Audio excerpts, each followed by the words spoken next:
When you hear S3 mentioned around vintage video cards, I think the first thing that comes to mind for many is their wide variety of older 2D cards that nearly became the de facto standard, because they were virtually everywhere.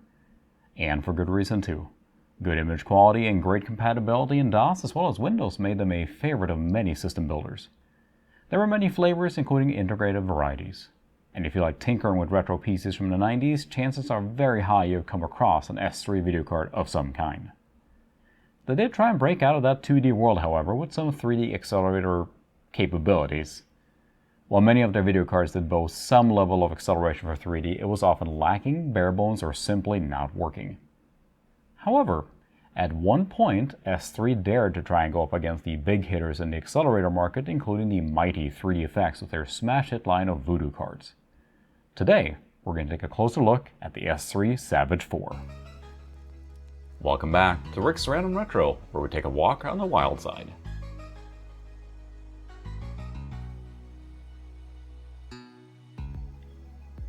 The S3 Savage 4 came in a few different flavors, and this is the Pro model with 16 megabytes of video memory on board.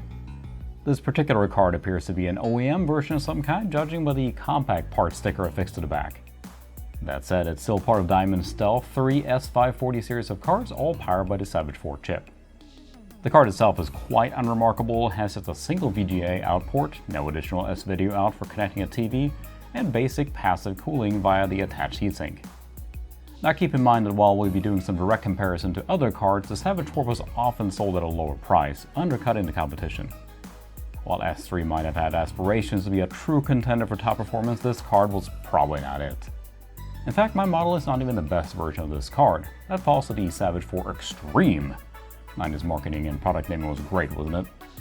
While I do have an Extreme card on hand, because it is a DVI OEM card, I've had a heck of a time getting it to initialize and work.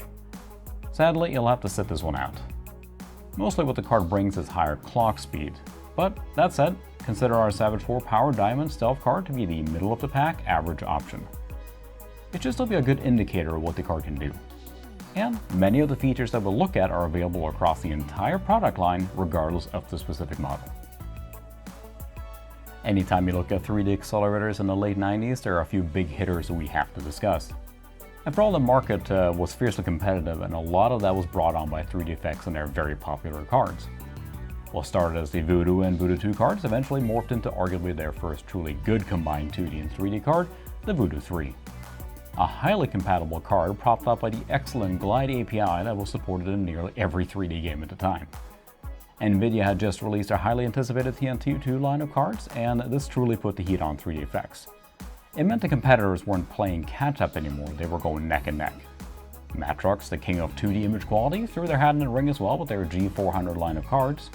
Intel and ATI also had their own cards they brought to the fight, among others.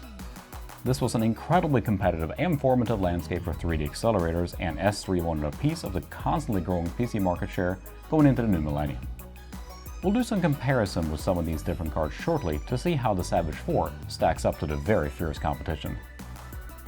Now, for the sake of the video today, the computer we're using is my venerable Streaming Pentium 3 700MHz, and if you watch me live, chances are you've seen this machine in action. Featuring the classic Slot 1 440BX chipset, I feel it's a good representation of a computer from the era the Savage 4 was around. There might be a bit more performance you can eke out with an even faster machine, but this is at the very least very era appropriate, with mostly a 1999 year focus on components. The card does install easily, and after some drivers, we're ready to roll, although configuration options are incredibly bare bones at best. There isn't much of anything we can set or tweak in the setting pages. And with the card ready to go, we'll get to the actual testing shortly. Now, we touched on Graphics API or Application Programming Interface several times now, but it's worth considering what they actually are. The Graphic API simply afford game developers a toolset in which to build their game's visuals from. Things can get quickly complex from there, and I'm definitely not an expert, but needless to say, the better an API is built and supported, the better performance and features your game can have. The API provides the interface from the game code to the video card. A poorly optimized one can truly sink your gaming experience, or worst of all, make a particular video card not able to play your game at all, or poorly. While OpenGL was becoming popular in the late 90s, it's hard to argue with the position Glide gave 3D Effects. Nothing could quite touch the efficiency and often performance, but it was proprietary. It only ran on 3dfx cards, nothing else. And your game had to explicitly support it, and more card-agnostic options like OpenGL and DirectX or Direct3D were quickly growing.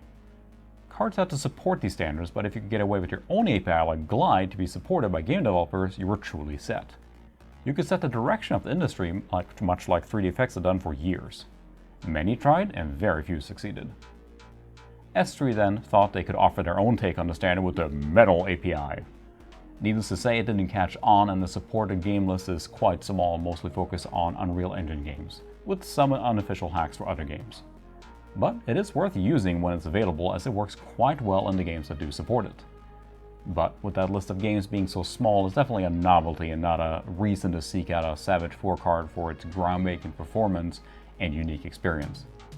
Using the Metal API isn't a silver bullet for the card either, and in some cases it's even better to use OpenGL and Direct3D, depending on the game.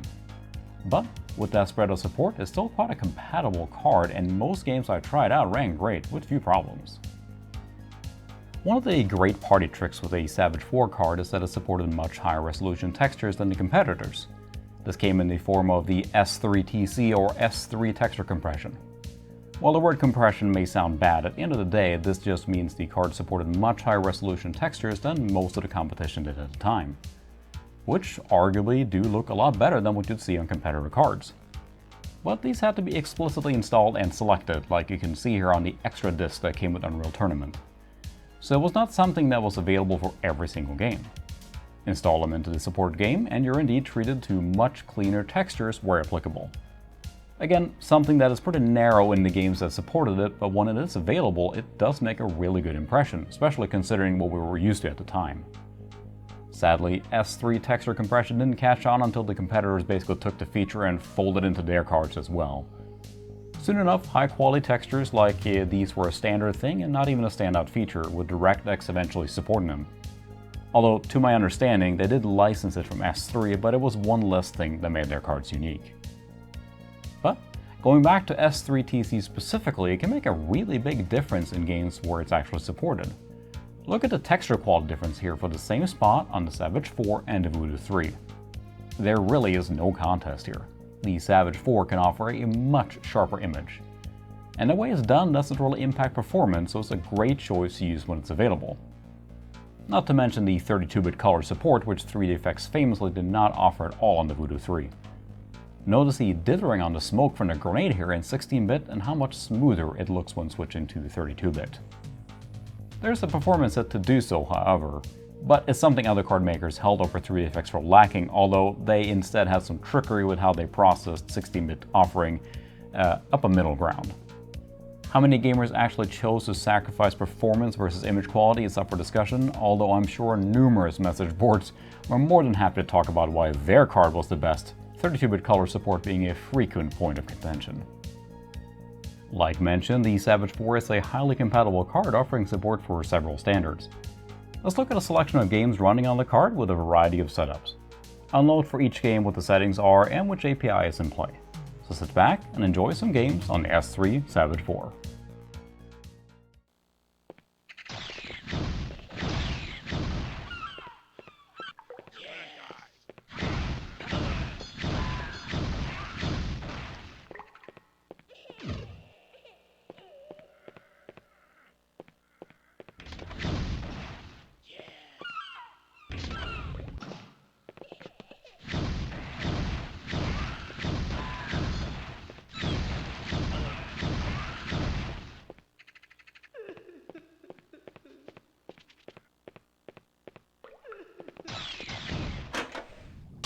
Great shot!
So the Savage 4 is not a bad card per se. In fact, taken by itself, it's a fine card and a good addition to any retro computer of the era.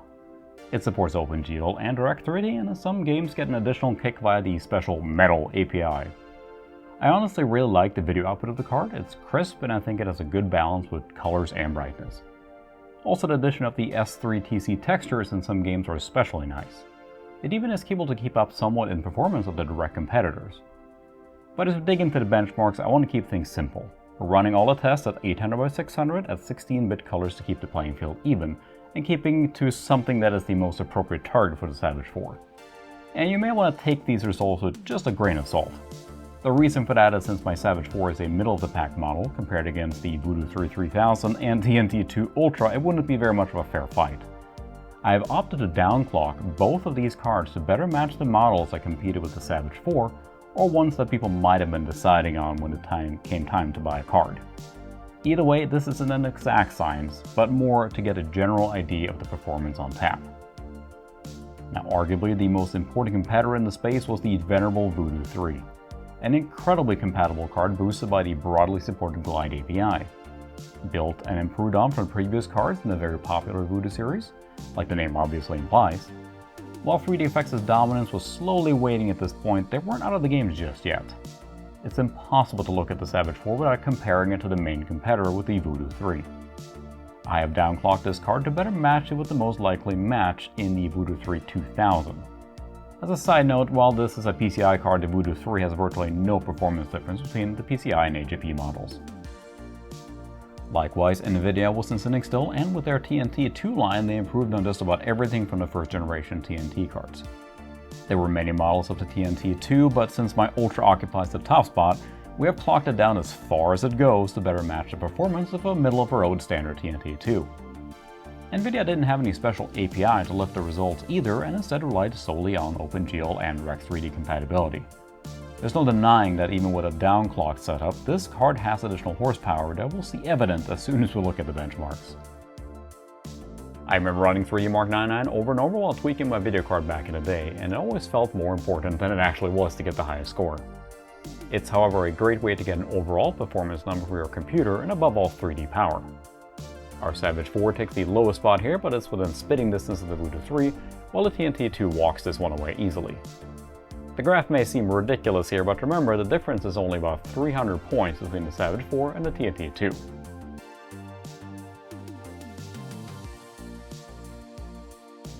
Expendable is a fun top-down shooter and quite a common one to use for Direct3D benchmarking, since it counts built in. Since all three cards support Direct3D, they all pull in quite close numbers, with the Savage 4 again taking the last spot, but easily hanging with the other cards. And before you look at this and say, yep, VSync is clearly enabled for the other two cards, I did disable that before running the benchmark, and I did see FPS considerably higher at times, but this is just what it evened out to over the course of the entire benchmark.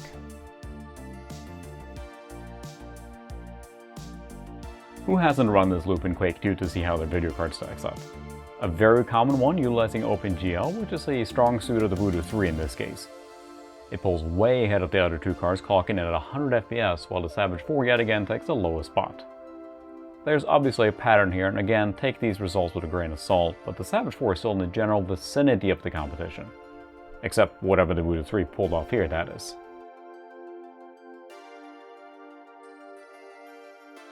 So I opted to do something a little different for Unreal Tournament. I decided to let each card pick their best option, which means their custom APIs are fair game.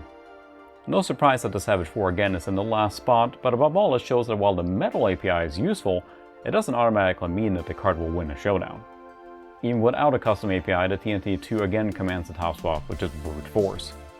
And remember, these cards were all available at the same time, albeit at very different price points.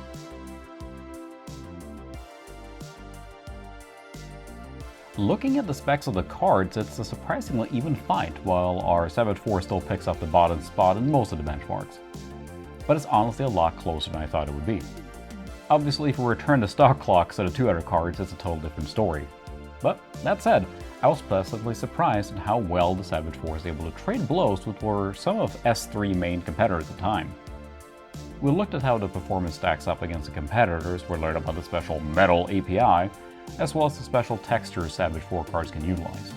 But are there any unique things we can use all these features with? Why yes, there's a small selection of things you can technically not experience on other cards. I'm sure this is not a complete list, but there are a couple of special items I think are worth noting. First off is a set of levels in Unreal that were intended as a demo to show off the sharper textures provided by S3TC. There are a variety of levels to pick from, and they, in some cases, look really good and impressive. This was to show off what was possible, but each level or texture set of course had to support it. It's neat to see the possibilities here, especially when you consider the muddy textures that other cards had at the time. This was really way ahead of its time. And the second thing we'll take a look at is a unique interactive demo S3 provided on some driver discs. The S3 Savage Island demo, which is not some weird Island of Dr. Monroe reference, but rather a tech demo that requires both the Metal API as well as S3TC, making it exclusive to the S3 card that supported both. You can't do much except walk around, but it's again a fascinating look at the possibilities of what these cards were capable of when they were specifically developed for. Looking at the S3 Savage 4 video card, it's hard not to consider what might have been. S3 was a dominant force in the earlier video card game, but stumbled and finally fell flat on their face as even faster, more complex cards came out. It's honestly a great card for retro gaming, and it's fun to mess around with in a lot of games. Personally, I wasn't even aware of this card in chipset back in the day and jumped from 3DFX to Nvidia, so it completely slipped me by. While it doesn't always compare when it comes to performance, it's still able to trade blows with other cards quite well. While Glide was by far the better option looking at proprietary APIs, the fact that the Savage 4 does OpenGL and Direct3D as well makes it a bit of an all-rounder.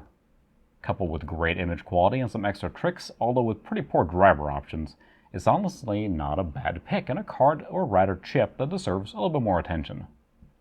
It also has terrific image quality for DOS games, making it a great choice for DOS systems with an AJP slot.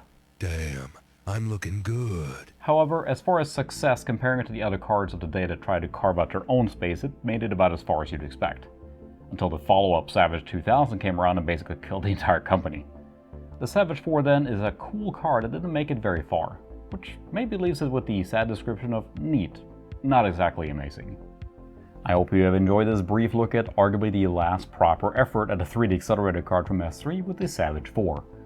It's still a fun card to mess with, and if you can get it cheap, it's well worth having in your retro toolbox. I do have to mention a couple of great resources when it comes to the Savage 4. First off is the excellent information around the card provided by Phil of Phil's Computer Lab. Second, there is a great thread on Vogons attempting to document all the special cases that support Savage 4 cards, including Metal and S3TC. I'll put the links for both of them in the description. However, that's going to do it for this video though, so as always, thank you for watching and hope to see you in the next one. If you enjoyed this video, feel free to take a look at some of the other ones I made. I cover many retro topics, often focusing on retro computers. You can find me on my website, social media, and catch me live for a weekly live stream at 8:45 p.m. Central.